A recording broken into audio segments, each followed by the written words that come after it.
Olá pessoal, tudo bem? Aqui quem fala é o professor Walter Fernandes e hoje vamos para mais uma videoaula 11 do tema de ótica, e vamos trabalhar hoje refração da luz. Vamos falar de leis, índice de refração, reflexão interna total e algumas aplicações no cotidiano. Bem, os tópicos estudados na aula de hoje serão o fenômeno da refração da luz, índice de refração, elementos geométricos, leis da refração e aplicações da refração. Vamos lá.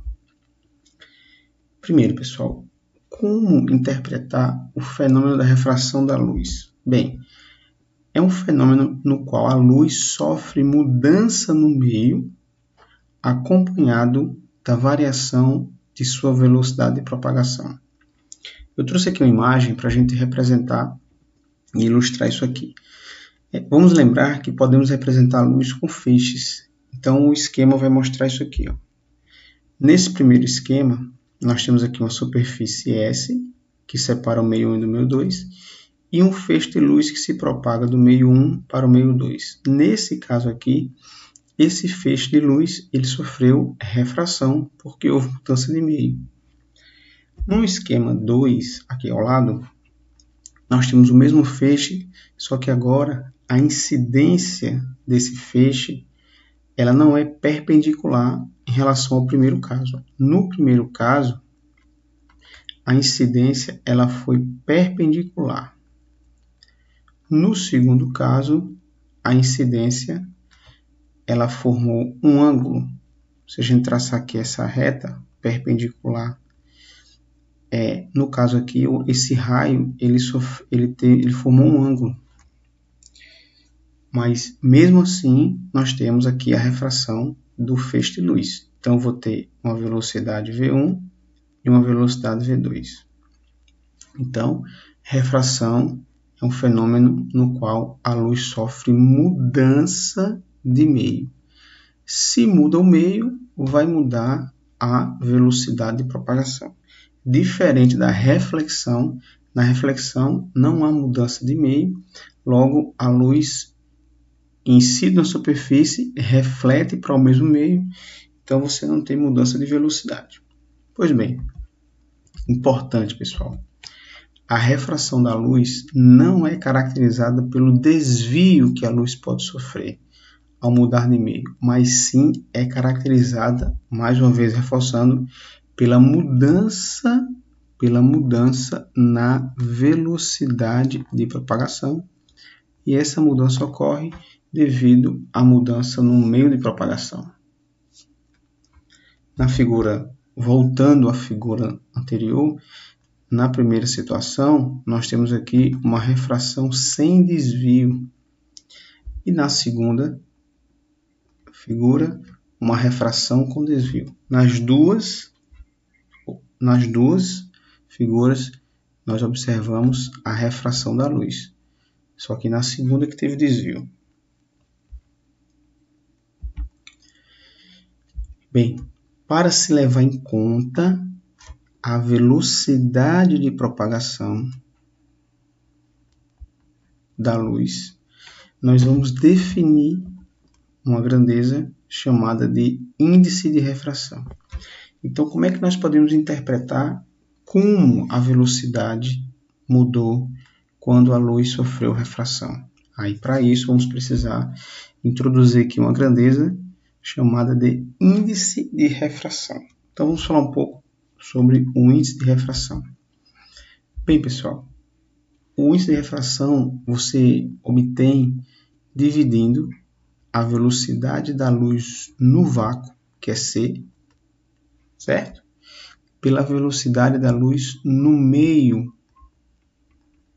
Então, nós obtemos o índice pela velocidade, dividindo a velocidade da luz no vácuo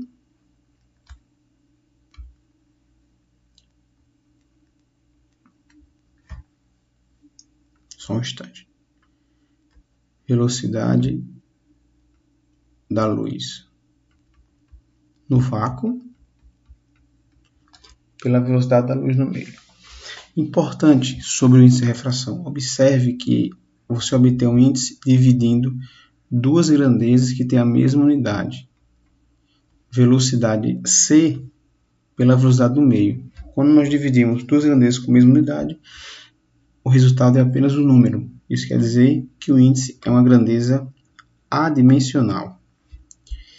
O índice ele indica a refringência do meio, ou seja, quanto mais refringente o meio é para a propagação da luz. Em outras palavras, a dificuldade que o meio oferece para a propagação da luz. Quanto maior for o índice de refração, menor a velocidade da luz. Maior o índice, menor a velocidade da luz. E vice-versa. Quanto menor for o índice, menor índice, maior será a velocidade da luz naquele meio. Esse gráfico aqui, pessoal, ele mostra a relação entre o índice e a velocidade do meio.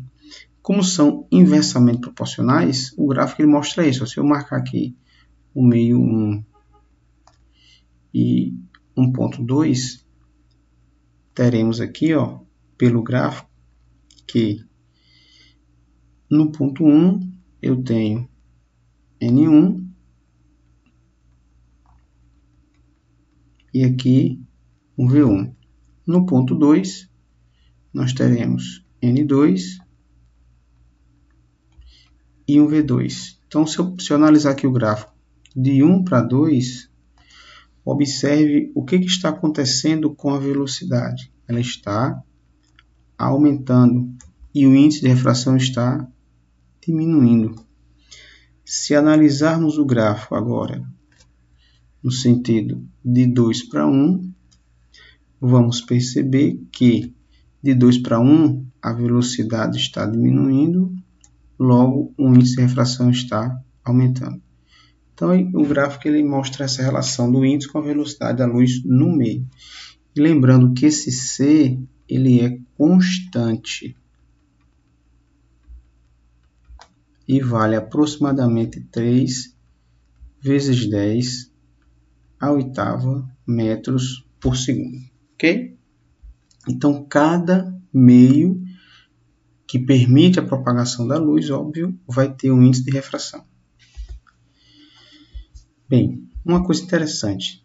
Se o meio apresentar o mesmo índice de refração de outro meio, ou se os índices forem bem próximos, o que vai acontecer? Aí eu trouxe aqui uma animaçãozinha para vocês verem isso. Observe que na primeira situação, nós temos uma garrafa e você consegue ver aqui o contorno dela.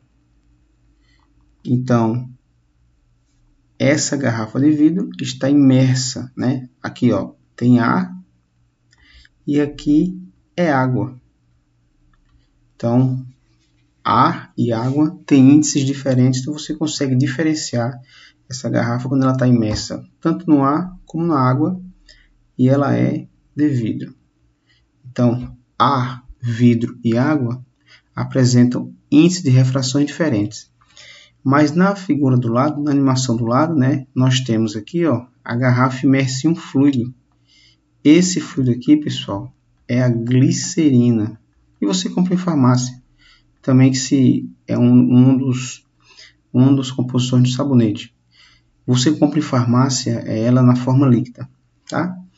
Então veja que aqui, nós temos o vidro e você não consegue distinguir o vidro e a glicerina. Logo, nesse caso aqui, o índice de refração da glicerina é igual ou próximo ao índice de refração do vidro. Quando isso acontece, um meio fica invisível para o outro. Veja que aqui fora você tem o vidro e ele está imerso no ar. Então, quando um meio apresenta o mesmo índice de outro ou é próximo, um fica invisível para o outro. Ok? Bem, um questionamento acompanhado de um problema. O que era preciso para tornar o ser humano? O que era preciso para que o ser humano pudesse tornar-se invisível? A resposta: que o índice de refração deveria ser igual ou aproximadamente igual ao do ar. Então, o índice de refração nosso, do ser humano, deveria ser igual ao do ar. Isso aqui é um questionamento, né? Então, para ser invisível, o índice de refração do meu tem que ser igual ao do outro. Beleza. Mas ele gera um problema. Se fosse possível a invisibilidade, teríamos um problema. Qual seria o problema? Esse aqui, ó. Se isso acontecesse, porém, a pessoa, o ser humano, não poderia enxergar. Por quê? Pois é necessário que exista em seus olhos um material de índice de refração maior que o do ar, ou seja, diferente, operando como uma lente para projetar em suas retinas as imagens do ambiente que o cerca. Essa parte de lente e projeção de imagem na retina, o estudo da ótica da visão, vai ser na próxima videoaula, ok? Mas, voltando aqui, ó, para ser invisível, o índice de refração do meu tem que ser igual ao do ar. Problema, se isso fosse possível, nós não enxergaríamos ninguém. Então, você não era enxergado e não enxergaria ninguém, ok? Pois bem, terceiro ponto aqui, pessoal, vamos ver quais são os elementos geométricos que eu preciso utilizar para representar a refração da luz em um papel, ok? Então, eu trouxe aqui a figura, que na figura eu tenho um raio incidente, que é o raio que está chegando. Eu tenho o ponto de incidência, que não está aqui na legenda. Esse ponto P é o nosso ponto de incidência. É o ponto que a luz está tocando a interface que separa os dois meios, ok? Quando esse feixe chega na interface que separa os dois meios, ele vai sofrer refração, então aqui é o raio refratado. Sim, está aqui o ponto de incidência, acabei colocando duas vezes. O ponto de incidência é o ponto que a luz toca a superfície que separa os dois meios. Nós temos aqui, pessoal, essa reta imaginária traçada aqui, ó. Essa reta, ela forma 90 graus com a superfície. Ela é chamada de normal, que nós também usamos lá na parte de reflexão da luz em espelhos. Nós temos I, é o ângulo de incidência. Observe aqui que eles não são iguais, ok? E o R é o ângulo de refração. Então, os elementos geométricos são raio incidente, raio refletido, ponto de incidência, normal, ângulo de incidência e ângulo de refração. Esse ponto de incidência, ele não é muito comentado em problemas, tá? Então, se atentem apenas ao raio incidente, refratado, normal, ângulo de incidência e ângulo de reflexão, ok? E na figura ainda eu coloquei aqui, ó, N1V1, que seria o índice de refração do meio 1 e a velocidade do meio 1, e o N2, o índice de refração no meio 2 e a velocidade do meio 2. Isso aqui não são elementos geométricos, tá? São grandezas associadas à refração da luz. Bom, vamos lá. Quarto ponto. Leis da refração. São duas. A primeira lei diz que o raio incidente, a reta normal e o raio refratado, pessoal, eles pertencem ao mesmo plano, ok? Vamos voltar aqui um pouco à figura. É isso aqui, ó. Se você imaginar que essa figura ela rotaciona 90 graus, os raios incidente, a normal, os raios incidente e refratado e a reta normal pertencem ao plano desta figura, ok? Então isso acontece, isso é uma lei. E a segunda lei, que nós também conhecemos como lei de Snell-Descartes. Essa lei, pessoal, ela relaciona o índice de refração do meio em que o raio se encontra com o seno do ângulo que este raio faz com a normal, certo? Então é mais ou menos assim, ó. O seno de incidência está para o índice de refração do ângulo de incidência e o seno de refração está para o índice de refração do meio que ele se encontra, ok? Não vou demonstrar aqui a lei de Snell, Descartes, mas a gente vai trabalhar com a aplicação da lei, ok? Vamos tentar entender um pouquinho, então, trazendo a figura para cá, observe, né? Utilizando a lei de Snell, como é que eu posso interpretar aqui as variáveis, certo?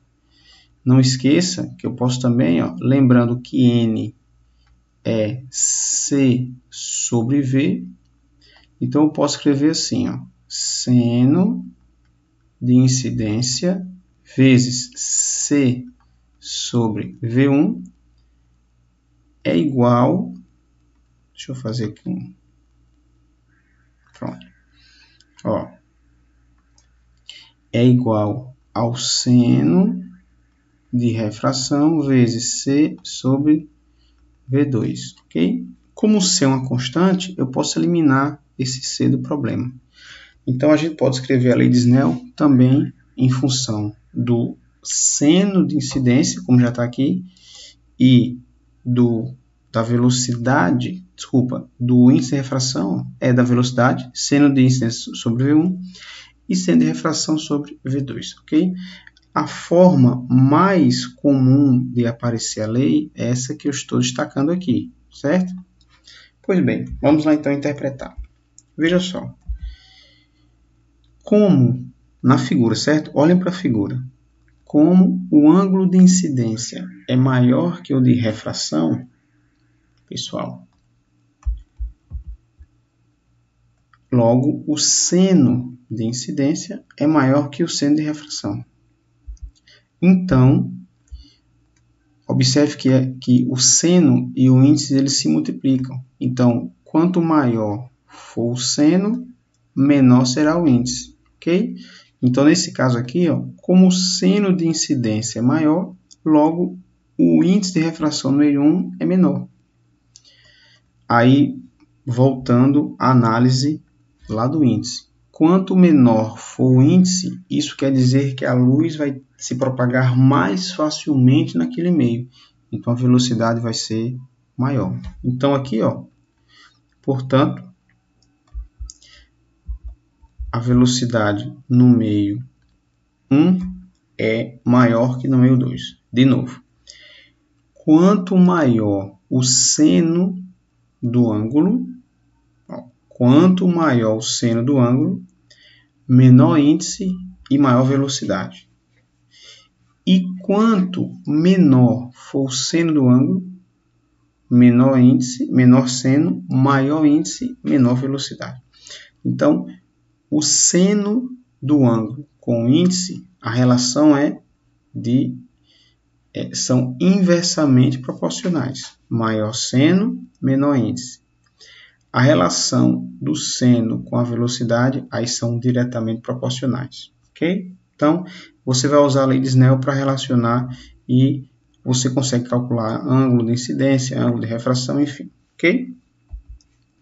Bem, então, visto a parte de a refração da luz, características, o que acontece com a velocidade, vimos a grandeza que a gente usa para relacionar o meio com a velocidade. Vimos os elementos geométricos na refração. Vimos as leis da refração e a lei de Snell, para explicar a relação entre o ângulo e o índice de refração. Vamos agora, pessoal, trabalhar algumas aplicações de refração da luz, ok? E a aplicação mais clássica, mais interessante, é a reflexão interna total. Aí você pode estar se perguntando, professor, você está falando de refração e a primeira aplicação aparece o nome reflexão. Não estou entendendo. O fenômeno é da refração ou é da reflexão? Tá? Então, eu gostaria de dizer para vocês, eu costumo muito dizer o seguinte,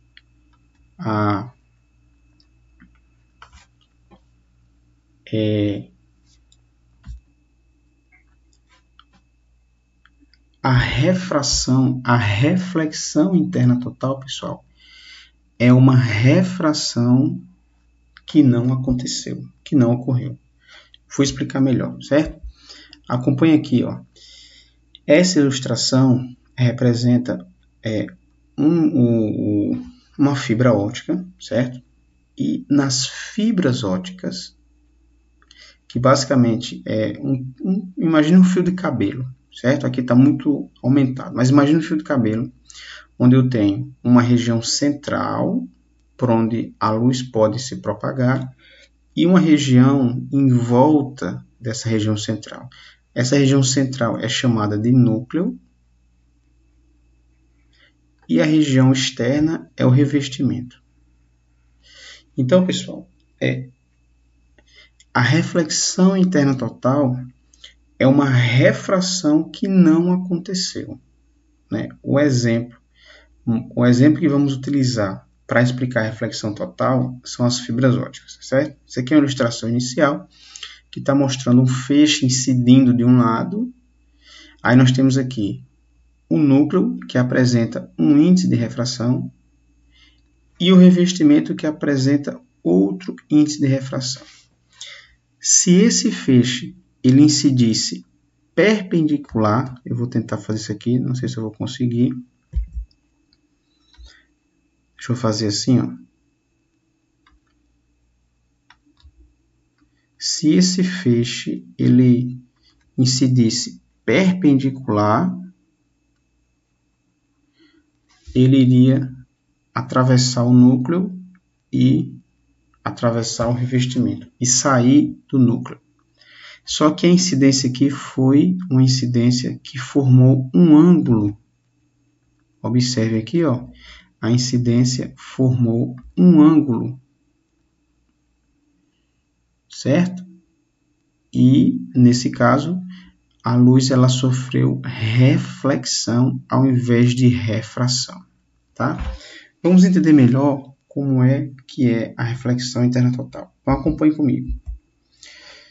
Primeiro, as condições para ocorrer a reflexão interna total, certo? Reflexão interna total. Quais são as condições? A primeira condição é que o raio de luz deve se propagar de um meio com índice de refração maior para um meio com menor índice de refração. Então, tem que ser de um meio com maior para um meio de menor índice. E a segunda condição é que o ângulo de incidência deve ser maior que o ângulo limite, né? Vamos explicar melhor o que é esse ângulo limite, ok? Então, acompanhe comigo. Vamos lá. Então, observe o esquema a seguir. No esquema, eu tenho dois meios, né? Uma superfície que separa os dois meios, e eu estou dizendo que o índice de refração do meio 1 é maior que o meio 2. Poderia ser aqui, por exemplo, o 1 poderia ser o ar, e o 2 poderia ser a água, ou vidro, enfim, certo? Pois bem, veja só, se a gente usar a lei de Snell-Descartes, seno, não esqueça, seno de incidência vezes N, no caso aqui, ó, a luz está saindo do meio 2, então seria N2, é igual seno de refração vezes N1. Muito bem. Veja só, nessa primeira figura, veja que o ângulo de incidência é zero.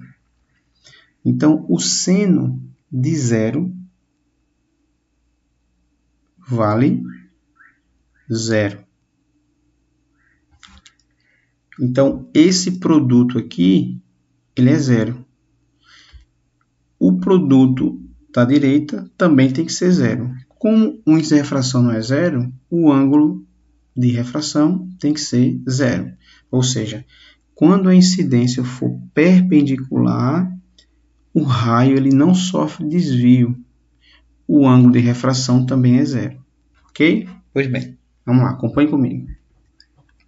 Se a incidência for perpendicular, o raio refratado forma 0 graus com a reta normal.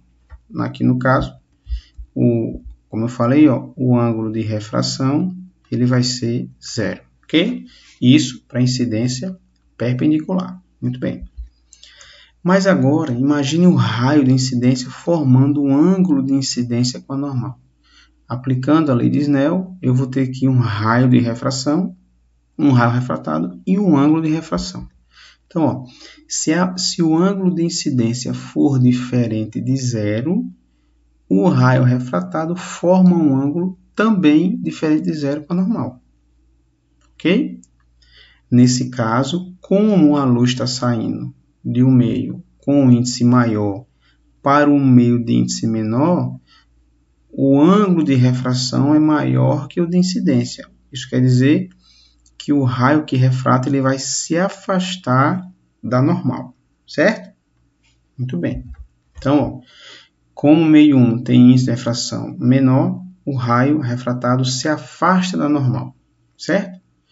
Pois bem, se nós aumentarmos o ângulo de incidência para um ângulo I2 maior que 1, nós também vamos aumentar o ângulo de refração, ou seja, o raio refratado se afasta ainda mais da normal, certo?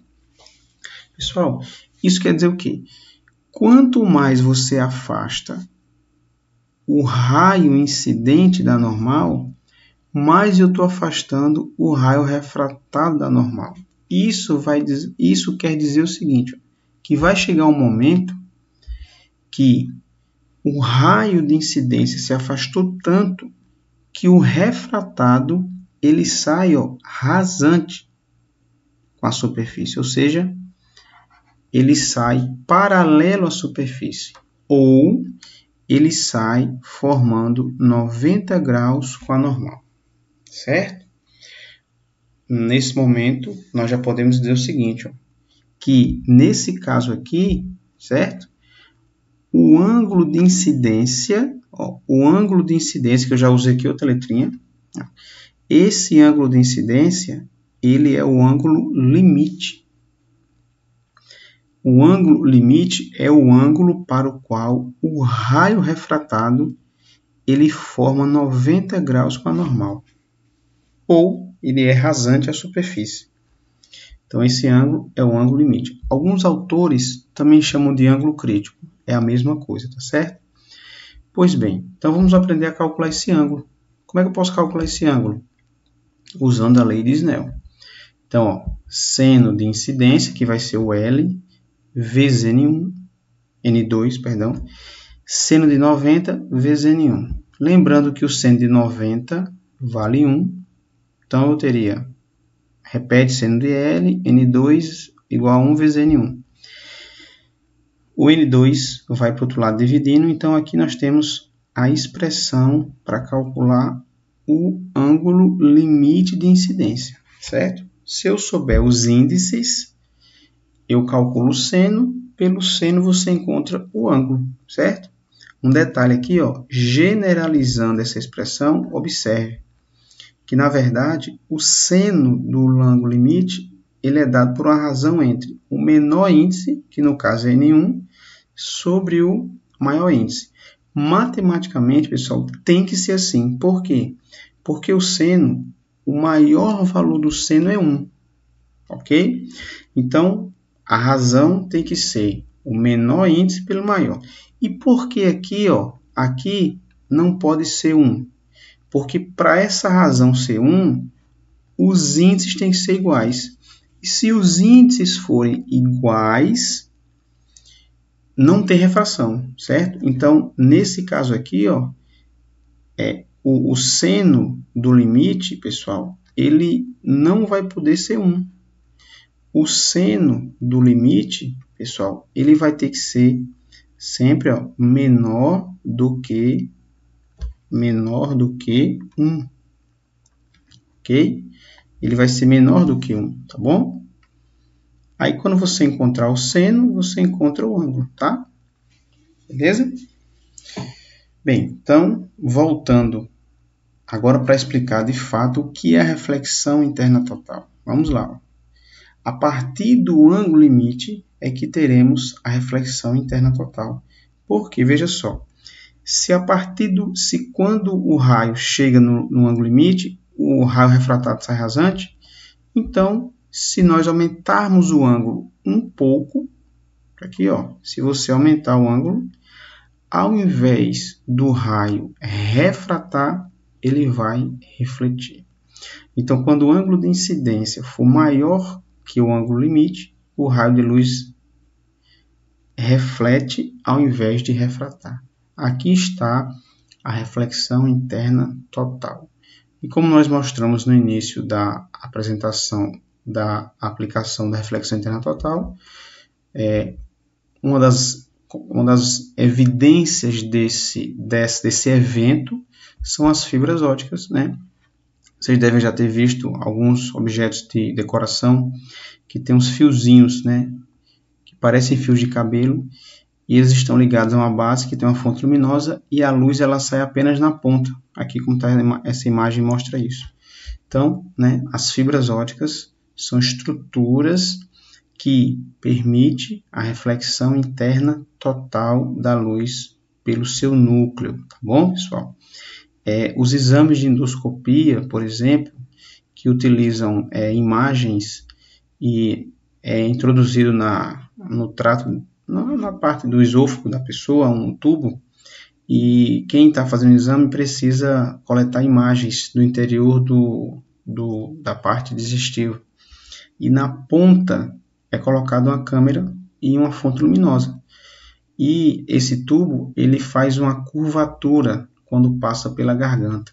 Então, como é que eu posso fazer a luz chegar no final, já que ele fez uma curva? Aí, a conexão da câmera com o aparelho é colocada uma fibra óptica que permite que a luz ela passe e ela percorra o interior do núcleo, mesmo que ele não seja reto, ok? Então, as fibras ópticas são aplicações aí da reflexão interna total, ok? Muito interessante essa ideia. É importante que vocês revejam esse trecho da videoaula para fixar muito bem como observar a reflexão interna total, tá bom? Pois bem, pessoal, uma outra aplicação é a dispersão da luz. Dispersão é a separação das cores, certo? A dispersão é a separação das cores, tá?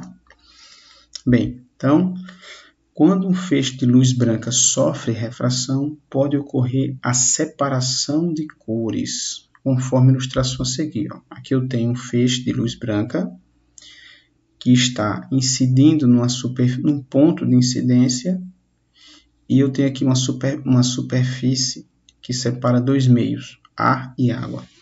Então, quando esse feixe ele chegar na interface que separa o ar e a água, veja que eu tenho aqui um ângulo de incidência, certo? Eu vou ter a separação das cores. No caso aqui a luz branca é uma luz policromática e essa aqui são as faixas de frequência que nós vimos lá na parte de ondas eletromagnéticas, certo? E aqui você observa que você vai ter a separação das cores. Cada faixa de frequência vai ter um ângulo de refração. E a faixa que vai sofrer o maior desvio, né? O desvio, pessoal, é o ângulo que você forma com a direção original do feixe, que é essa reta tracejada aqui, que tem a mesma direção do feixe incidente.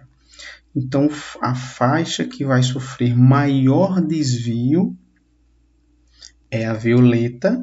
Observe aqui, ó. A violeta é a faixa da frequência que vai sofrer o maior desvio. E a faixa que vai sofrer o menor desvio é a luz vermelha. E entre a máxima e a mínima você vai ter as demais na sequência do espectro eletromagnético, ok? Então, a dispersão da luz é um evento, é um fenômeno associado à refração da luz, tá bom? Uma aplicação da dispersão da luz, pessoal, é a formação do arco-íris, né? Aquela imagem belíssima que a gente vê quando está no tempo chuvoso. Só que no caso do arco-íris, como é que se ocorre a reflexão interna total? Acontece nas gotículas de água. A luz entra pela gotícula, ela sofre uma dispersão ao entrar e quando volta, sai, né, você vai observar isso na formação do arco-íris, tá bom? Uma outra aplicação são as miragens, que é aquela imagem que você vê, por exemplo, aqui eu tenho uma imagem do deserto, mas na nossa situação real, você vê isso ao andar numa estrada e em dias ensolarados, e você vê aquela poça d'água no asfalto, certo? Essa imagem que você vê aqui no chão parece uma poça d'água, né? Na verdade, você consegue observar isso também. Uma das ocorrências aqui é a reflexão total.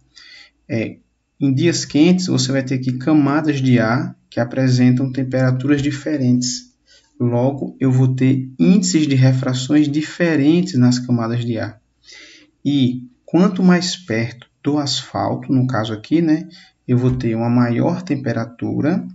Vou colocar isso aqui, ó. Quanto mais perto do asfalto, eu vou ter maior temperatura, eu vou ter um ar menos denso. Logo, o índice de refração desse meio perto vai ser menor. E quanto mais distante do asfalto, aqui, por exemplo, nessa região aqui, ó, eu vou ter uma temperatura menor, uma densidade maior e um índice de refração maior. Ou seja, o índice de refração do meio próximo ao asfalto é menor e o índice de refração de uma região acima ela vai ser maior. Então, pessoal, quando a luz ela se propagar, né, nessas camadas, ela vai sofrendo refrações e chega um ponto que ela vai sofrer reflexão total. E quando chegar no observador, para ele, é como se o feixe viesse dessa região aqui, né, formando essa imagem aparente, certo? Então, aí nós temos a ideia de miragem explicada pela reflexão interna total, ok? Então, com isso, chegamos ao final de mais uma videoaula. Espero que vocês tenham compreendido a ideia de refração e as aplicações. E qualquer dúvida, assista de novo a videoaula para ver se algum ponto você não conseguiu absorver. E é isso, pessoal. Se você gostou, deixa lá o seu joinha, deixa lá um comentário e nos vemos na próxima aula. Um abraço e até logo.